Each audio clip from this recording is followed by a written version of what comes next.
A good cocktail is more than just liquor. It's often combined with other ingredients like simple syrup and sweet and sour. But we're gonna give you more on those a little bit later. In this lesson, I'm gonna teach you some of the tools that you're gonna use to combine your ingredients, like the spoons to stir with and the tins that you shake with.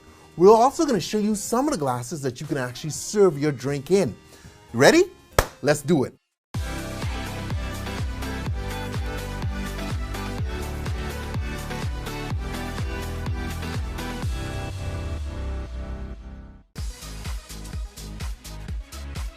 Guys, these are some basic bar tools. Now we're gonna go more in depth as we get into the other episodes, but for right now, let me just take you through this. So this is a mixing tin.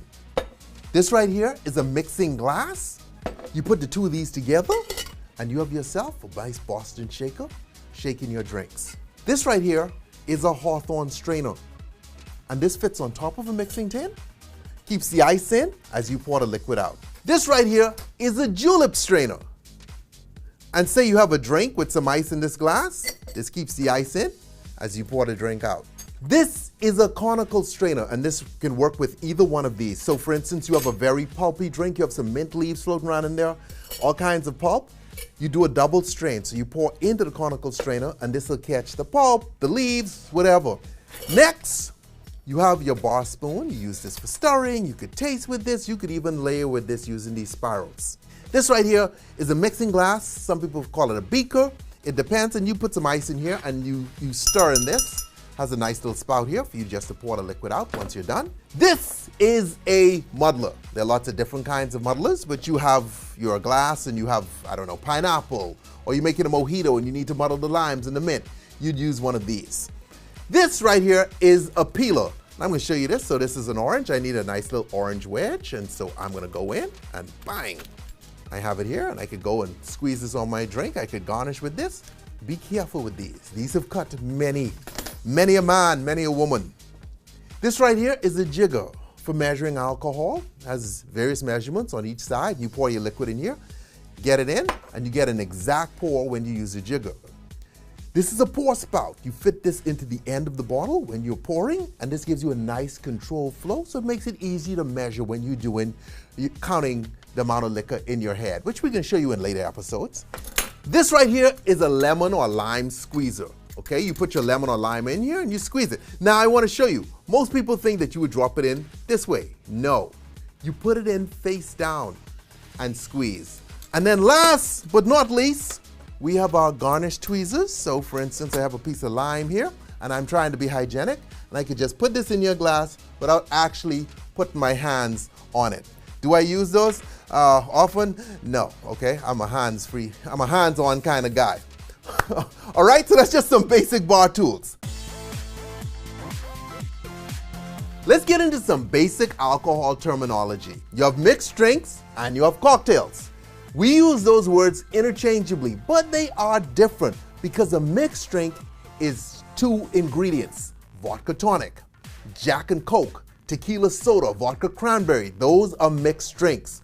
A cocktail is 3 or more ingredients: Long Island iced tea, Adios, margarita, sex on the beach, kamikaze, you name it. Those are all cocktails. You walk into a bar and you want a vodka tonic. 3 phrases that you sometimes hear bartenders use are: do you want the well? Do you want the call? Or do you want top shelf? Let me explain these, because these are sometimes confusing for people. The well is the liquor right in front of the bartender, and that's usually the cheaper stuff, okay?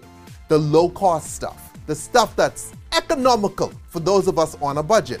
Now, a call is typically the step up, okay? So he'll be like, oh, you want the call? Because if they're using some, I don't know, missing person's vodka, that's how cheap it is, and then the next step might be Absolute or Smirnoff or something like that. That's a step up, and that would be the call.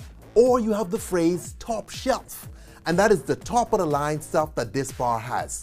Belvedere, Ciroc, Effin, you name it, depending on, on the bar. Now, bear in mind, some bars are very high end.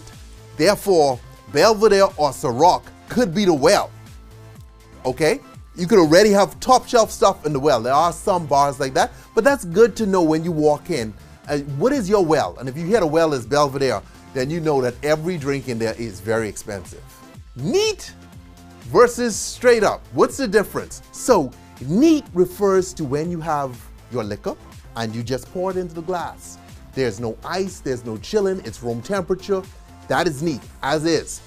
Straight up refers to a drink that has been chilled, either stirred or shaken and then strained out.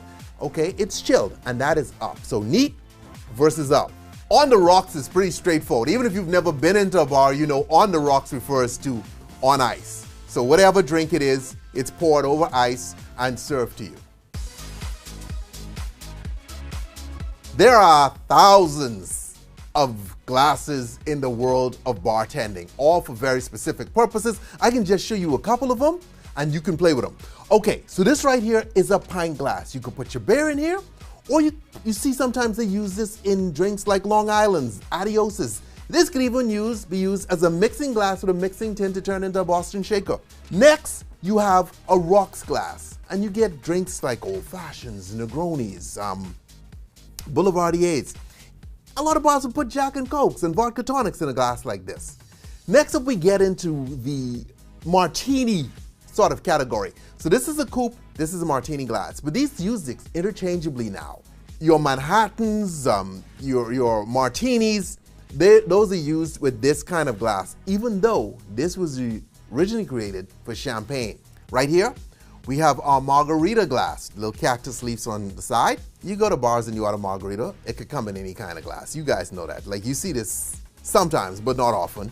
Next up, we have shot glasses. Tons of different kinds of shot glasses. We have 3 right here.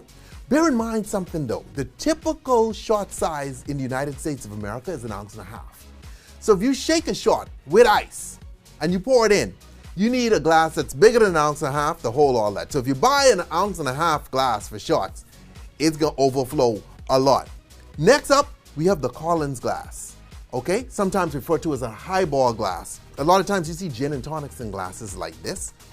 Tom Collins, Juan Collins, all in this glass. And last but not least, out here on the table, I have the Hurricane glass. And the kinds of drinks you put in here would be a drink called a Hurricane, pina coladas, strawberry daiquiris.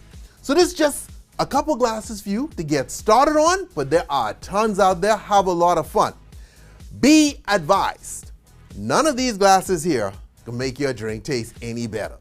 So if you're at home and you got an empty mayonnaise jar that you properly cleaned, you can put your drink in there and live life to the fullest. Because trust me, that's what I do. Okay, because if I use one of these, then I gotta go wash it. But my mayonnaise jar, good to go.